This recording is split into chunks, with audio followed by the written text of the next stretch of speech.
Saudara-saudara sekalian, saya juga akan meminta pimpinan DPR untuk langsung mengundang tokoh-tokoh masyarakat, tokoh-tokoh mahasiswa, tokoh-tokoh dari kelompok-kelompok yang ingin menyampaikan aspirasinya supaya bisa diterima dengan baik dan langsung berdialog.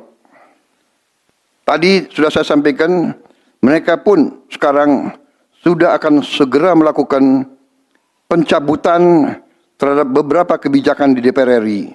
Tadi saya sudah sampaikan besaran tunjangan kepada anggota DPR dan moratorium kunjungan kerja luar negeri sudah segera mereka tindak lanjuti. Tetapi hal-hal lain yang ingin disampaikan juga dipersilakan disampaikan, mengirim delegasi masing-masing ke DPR RI. Bismillahirrahmanirrahim. Assalamualaikum warahmatullahi wabarakatuh. Salam sejahtera bagi kita sekalian. Shalom, salve, om swastiastu, namo buddhaya, salam kebajikan, rahayu-rahayu. Saudara-saudara sebangsa dan setanah air,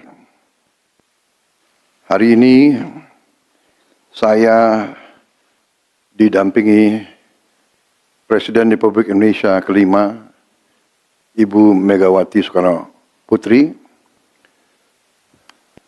Ketua Majelis Permusyawaratan Rakyat Republik Indonesia, Saudara Ahmad Muzani, Ketua DPR RI, Saudari Puan Maharani, Ketua DPD RI, Saudara Sultan Najamuddin, Wakil Ketua Umum Partai Demokrat, Saudara Ibas Yudhoyono, tapi mewakili Ketua Umum yang sedang dalam perjalanan dari Tiongkok.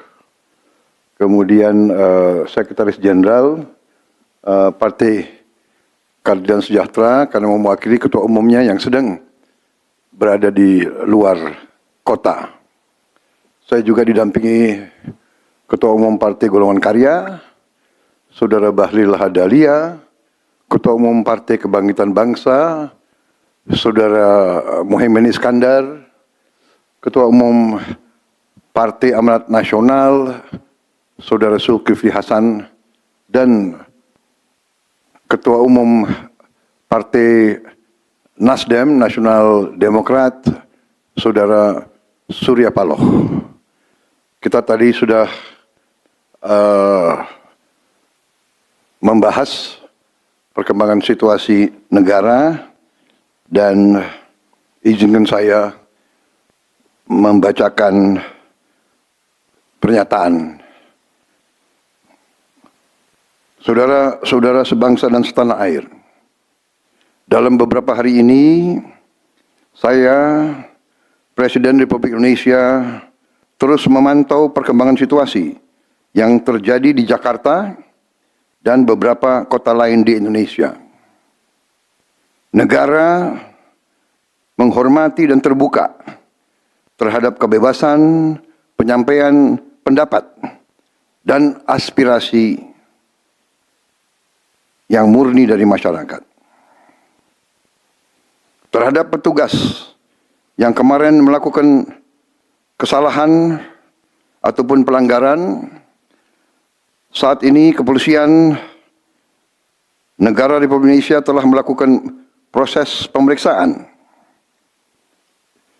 Ini telah saya minta dilakukan dengan cepat, dengan transparan, dan dapat diikuti secara terbuka oleh publik.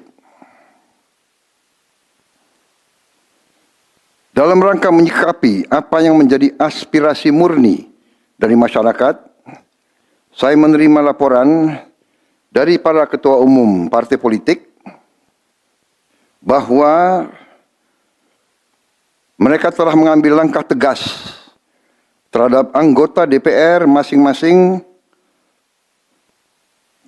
terhitung sejak hari Senin 1 September 2025,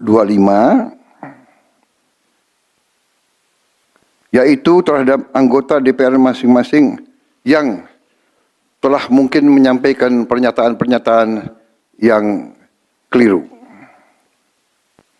Kemudian para pimpinan DPR menyampaikan akan dilakukan pencabutan beberapa kebijakan DPR RI, termasuk besaran tunjangan anggota DPR dan juga moratorium kunjungan kerja ke luar negeri.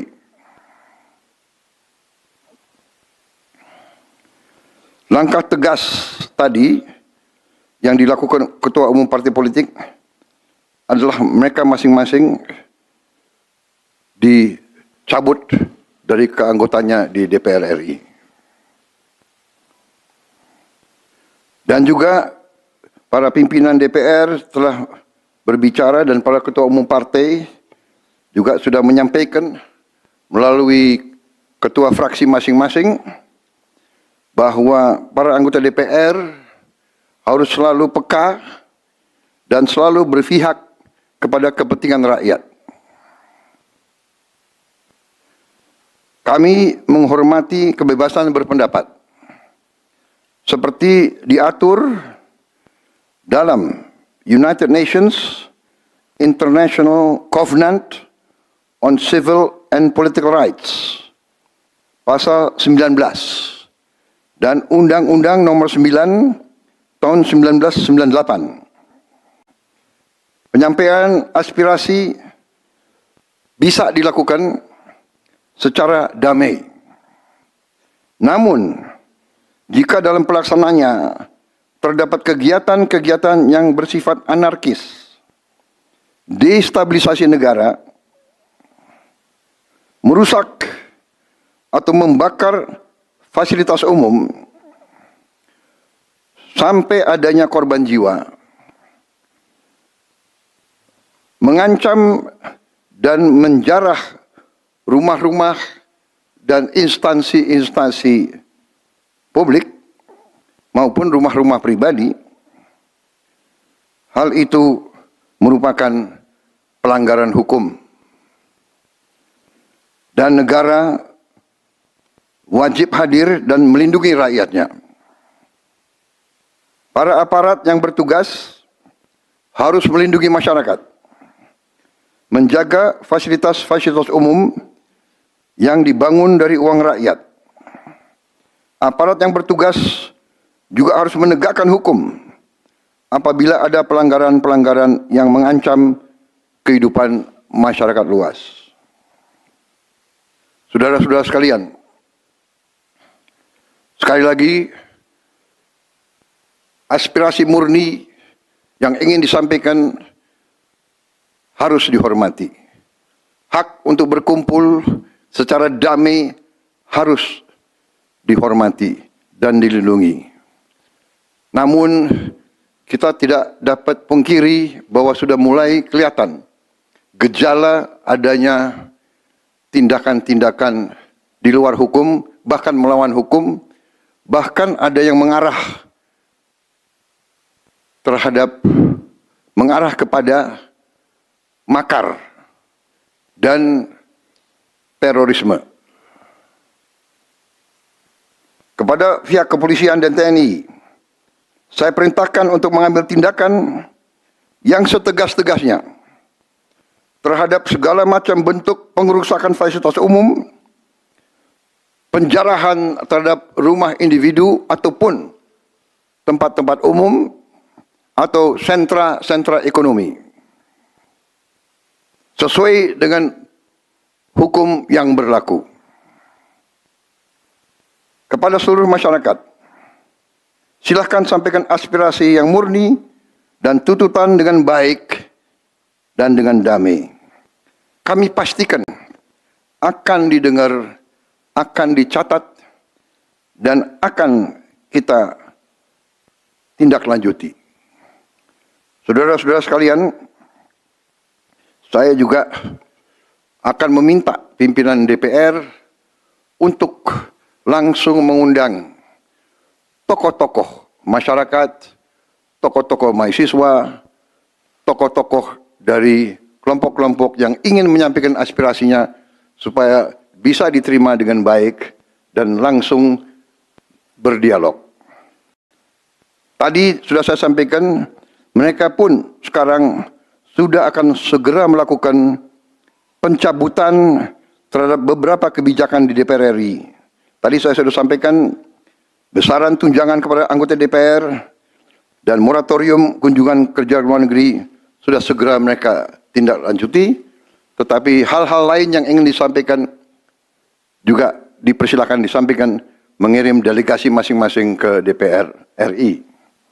Kepada pemerintah, saya juga perintahkan kepada semua KL untuk menerima utusan-utusan kelompok-kelompok yang ingin menyampaikan koreksi, menyampaikan kritik, menyampaikan perbaikan terhadap jalannya negara dan pemerintahan. Saudara-saudara sekalian, saya minta sungguh-sungguh seluruh warga negara untuk percaya kepada pemerintah, untuk tenang. Pemerintah yang saya pimpin dengan semua partai politik, termasuk partai yang di luar pemerintahan, kami bertekad untuk selalu memperjuangkan kepentingan rakyat dan bangsa. Termasuk rakyat yang paling kecil, rakyat yang paling tertinggal. Kualitas juara. Juara apel. Juara beri. Juarakan hidupmu.